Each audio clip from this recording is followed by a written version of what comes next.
अयांश जिसको 16 करोड़ का इंजेक्शन लगाना था और जिसके बारे में कहा जा रहा था कि अगर 16 करोड़ का इंजेक्शन नहीं लगा तो अगले 2 महीने के बाद वो जीवित भी नहीं रहेगा। हम हैं उसी अयांश के घर में, ये अयांश की मम्मी है, ये अयांश के पिताजी हैं और ये वो अयांश है जिसके बारे में जिसके लिए बिहार के लोगों ने करोड़ों करोड़ों का पैसा डोनेट किया। तो हम ये जानने के लिए आए हैं कि अयांश अभी भी जिंदा कैसे है और अभी तक से अयांश का इंजेक्शन लगा कि नहीं लगा, और नहीं लगा तो क्या कारण है। ये अयांश की मम्मी है। सबसे पहले तो आप ये बताइए, माफ कीजिएगा निगेटिव सवाल से शुरुआत करना है। कहा जा रहा था कि अगर अयांश को 16 करोड़ का इंजेक्शन नहीं लगा तो ये बच नहीं पाएगा, अभी तक से कैसे बचा है? सर ये बच पा रहा है, बस ये दवा ही बस इसका जिंदगी है। ये रिस्टीप्लैम दवा, इसके कारण ही अयांश बच पा रहा है। ये पिछले नवंबर से हम लोग इसका ये दवा चला रहे हैं और ये दवा ही ऐसा है जो कि अयांश का जिंदगी अभी तक बचा रखे हुए है। और ये इसका जो कॉस्ट है, ये देखिए, ये 6 लाख के आसपास में हम लोगों को मिलता है। MRP इस पे लिखा हुआ है 6,20,835 रुपए और इसी दवा के बलबूते अयांश है। और ये पैसा ये हर महीने इतना हमें देना पड़ता है। यानी कि 6,20,000 की दवा हर महीने इस बच्चे को देनी पड़ती है। जी सर, ये दवा बस 35 दिन चलता है। तो 6 लाख की दवा जब इस बच्चे को हर महीने दिया जाता है, इसलिए अयांश जिंदा है। और ये दवा हर महीने जो आप लोगों ने करोड़ों करोड़ों का डोनेशन दिया है उसी से दिया जाता है ना? सर जी सर।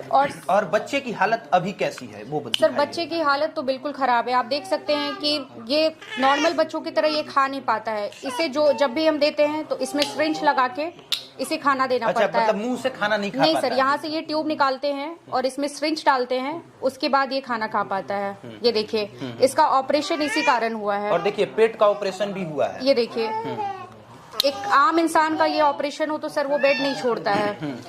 फिर सर ये देखिए, और गर्दन में भी ऑपरेशन? गर्दन में, यस सर, ये मशीन लगाने के लिए, क्योंकि इसको सांस लेने में दिक्कत हो रहा था। ये आप देख सकते हैं, देखिए अब मैं ये कॉटन निकाल रही हूँ, इधर से देखिए कैसे गया है, देख लीजिए।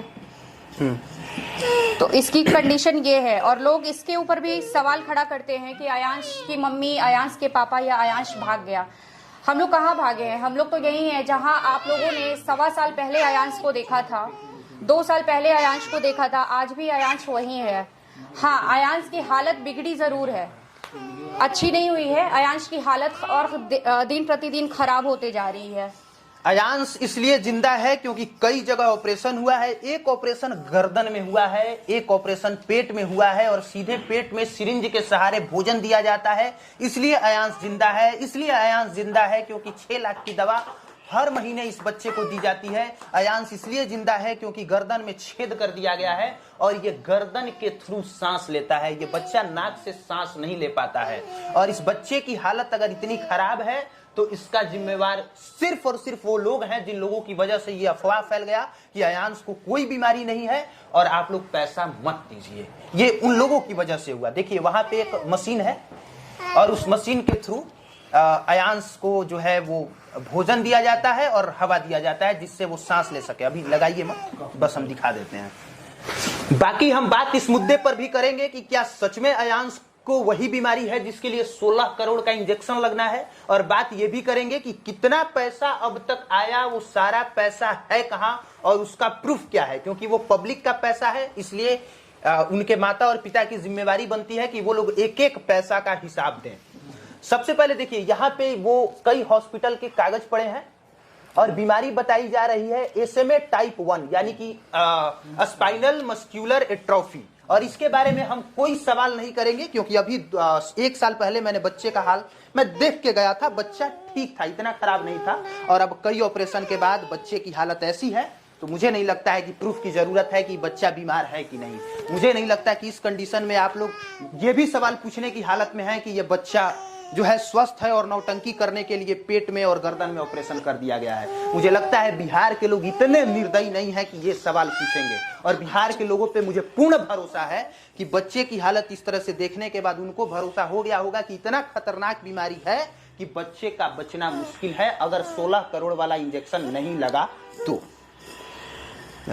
सोनू सूद वाली बात। अब चलिए अब आते हैं इस बात पर कि कितना पैसा आप लोगों ने दिया था और उस बात का प्रूफ क्या है। कितना पैसा अयांश को बचाने के लिए लोगों ने डोनेट किया था? सर लोगों ने करीबन 7 करोड़ 30 लाख के आसपास डोनेशन आया था उसका करीबन। प्रूफ क्या है कि 7 करोड़ ही आया था? बहुत लोग कह रहे हैं कि 10 करोड़ 12 करोड़ आ गया था। तो सर अब मेरे पास जो भी है सब पैसा तो बैंक में डाला हुआ है, या जो तो लोग बैंक का आप स्टेटमेंट दिखा सकती हैं? बिल्कुल सर। आज दिखा दीजिएगा। आज सर संडे, आज कैसे मैं निकाल पाऊंगी? कल दिखा दीजिएगा। बिल्कुल आप पक्का आइए। दिखा दीजिएगा। जी जी बिल्कुल सर। कल अगर मैं नहीं आ पाया, कोई और पत्रकार आया, तो क्या आप उसको दिखा दीजिएगा? बिल्कुल सर मैं दिखा दूंगी। सारे पैसे इसके नाम से जो भी आए हैं वो कुछ पैसे जो हमारे पास है वो बैंक में है, और कुछ पैसे जो भी हैं इम्पैक्ट गुरु में है। इम्पैक्ट गुरु में टोटल कितना पैसा है? इम्पैक्ट गुरु में सर हमारा दिया हुआ करीबन 6 करोड़ 35 लाख के आसपास है। हाँ। और उनके एंड से करीबन 1 करोड़ के आसपास जमा हुआ है। तो अभी इम्पैक्ट गुरु में 6 करोड़ 47 6 करोड़ 42 लाख के आसपास पैसे है। हाँ 42 लाख 7 करोड़ 42 लाख 7 करोड़ 42 लाख जी टोटल 7 करोड़ 42 लाख इम्पैक्ट गुरु के पास है। 45 लाख रुपया तकरीबन अयांश के पिताजी के पास है। और ये कह रहे हैं कि हमने इसलिए वो पैसा अपने पास रखा है क्योंकि कभी कभी इमरजेंसी में कोई दवा खरीदनी होती है, और ये दवा भी खरीदनी पड़ती है जिसका दाम तकरीबन 6,20,000 है, और 35 दिन ये दवा चलती है, और इस बच्चे को ये दवा दिया जाता है। इसी वजह से ये बच्चा जो है अभी तक से सरवाइव कर रहा है। और अगर 16 करोड़ वाला इंजेक्शन नहीं लगा तो ये बच्चा आगे शायद सरवाइव नहीं कर पाएगा। और बताइए क्या कहना चाहती हैं? सर मैं यही कहना चाहती हूँ कि कुछ लोगों को अभी भी डाउट हो रहा है कि अयांश को ये बीमारी सच में है या नहीं है।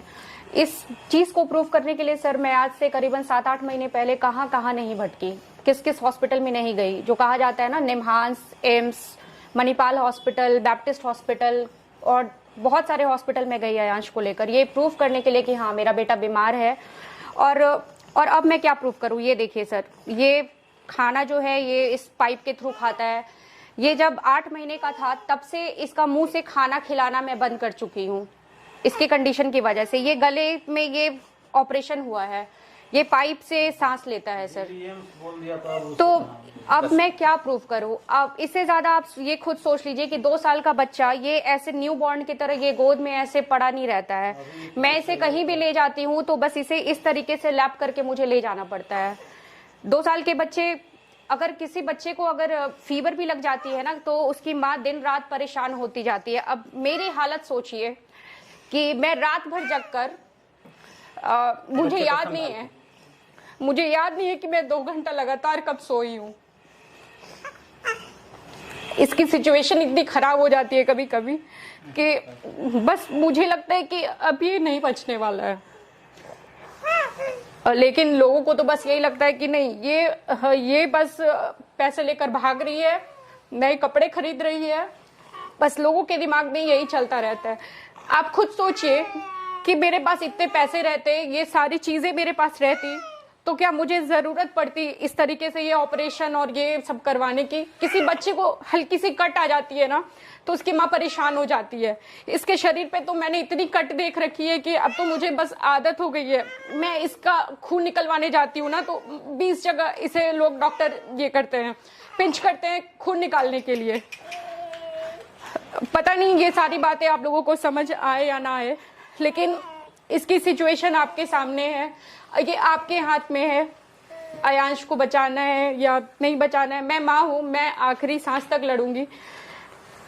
मैं पिछले 1.25 साल से इसी चीज के लिए आप लोगों के सामने हाथ जोड़कर बस प्रार्थना कर रही हूँ कि प्लीज मेरे बच्चे की हेल्प करें और मेरे बच्चे के लिए आगे बढ़े। अब आखिरी में सारी बातें मैं आपको एक्सप्लेन कर देता हूँ।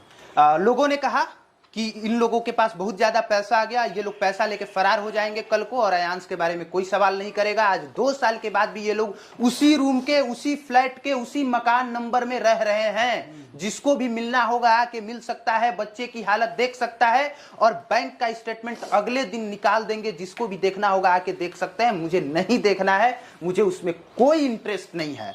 मुझे ये सर्टिफिकेट भी नहीं देखना है। मैं बच्चे की हालत देख के मेरे रोंगटे खड़े हो गए, और मैं इस हालत में नहीं हूं कि 50 बार इन लोगों से पूछूं कि हमको एम्स का सर्टिफिकेट दिखा दीजिए, हमें निम्हांस का दिखा दीजिए, हमें फलाना का दिखा दीजिए, हमें ढिमकाना का दिखा दीजिए। और मैं ये भी नहीं कहूंगा कि भर भर के आप लोग डोनेशन दीजिए ताकि 16 करोड़ का इंजेक्शन लग जाए, क्योंकि हम वो कहेंगे तो फिर आपको लगेगा कि हम खुद ही लोगों से पैसा ले रहे हैं, इसलिए हम ये भी बात नहीं कहेंगे। बस बच्चे की हालत देखिए और इस चीज को समझिए कि ये कोई फ्रॉड नहीं था, ये कोई स्कैम नहीं था, ये एक बीमारी थी जो अफवाह के वजह से बच्चे की हालत ऐसी हो गई कि 2 साल के बाद भी बच्चा अभी भी उठ के अपने पांव पे नहीं चल सकता है, मुंह से कुछ बोल नहीं सकता है, मुंह से खाना नहीं खा सकता है, नाक से सांस नहीं ले सकता है। खाना खाने के लिए पेट से इंजेक्शन के थ्रू भोजन दिया जाता है, सांस लेने के लिए गर्दन में एक पाइप लगाया गया है जिससे ये सांस ले पाता है, और जिंदा रहने के लिए 6 लाख की दवा हर 35 दिन पर दी जाती है। इस वजह से ये बच्चा जिंदा है। इसके बाद भी अगर आप लोगों के मन में कोई संदेह है, कोई सवाल है, तो सर माफ कीजिएगा, वो ना मैं पूछ सकता हूं, और शायद पता नहीं ये लोग जवाब देने की हालत में अगर होंगे तो जिसको जो शंका होगा वो आके यहाँ पे पूछ सकता है। ये लोग तैयार हैं सब कुछ दिखाने और बताने के लिए, बैंक का स्टेटमेंट दिखाने के लिए, इम्पैक्ट गुरु का स्टेटमेंट दिखाने के लिए, सर्टिफिकेट दिखाने के लिए, सब कुछ दिखाने के लिए ये तैयार हैं। तो अगर 1 साल के बाद मैं यहाँ पे आके ये सारी चीजें दिखा और बता रहा हूं तो सिर्फ इसलिए ताकि बिहार के लोग समझें कि ये फ्रॉड नहीं था, it was not fraud, not scam, ये सिर्फ और सिर्फ एक अफवाह था।